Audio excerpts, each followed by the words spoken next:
മഹാദേവന്റെ പ്രധാന അമ്പലങ്ങളിൽ ഒന്നാണ് തിരുവണ്ണാമല എന്ന മഹാക്ഷേത്രം. ഓരോ വർഷം വൃശ്ചിക മാസത്തിലാണ് 10 ദിവസത്തെ ഉത്സവത്തിന് തിരുക്കൊടിയേറ്റ് നടക്കുന്നത്.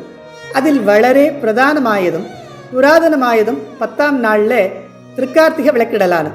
തൃക്കാർത്തിക സന്ധ്യാനേരം 6 മണിയാവുമ്പോൾ തിരുവണ്ണാമല അമ്പലക്കൊടിമരത്തിൻ്റെ അരികിൽ അർദ്ധനാരീശ്വരനായും തിരുവണ്ണാമല മലയുടെ മുകളിൽ ജ്യോതിരൂപമായും സാക്ഷാത് പരമേശ്വരനാം അണ്ണാമലയാർ ഏവർക്കും ദർശനം നൽകുവാൻ എഴുന്നള്ളും.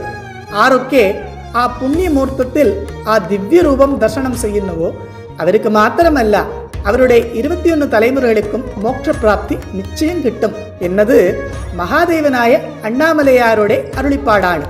ആയതിനാൽ ഈ ജീവിതം എന്ന സാഗരത്തിൽ നിന്നും നമ്മെ കരയേറ്റുന്നവനും ജനനം എന്ന മാറാരോഗത്തിൽ അന്തം വരുത്തുന്നവനും സാക്ഷാത് അണ്ണാമലയാറാണ് എന്നത് ഏവരും ഓർക്കുക.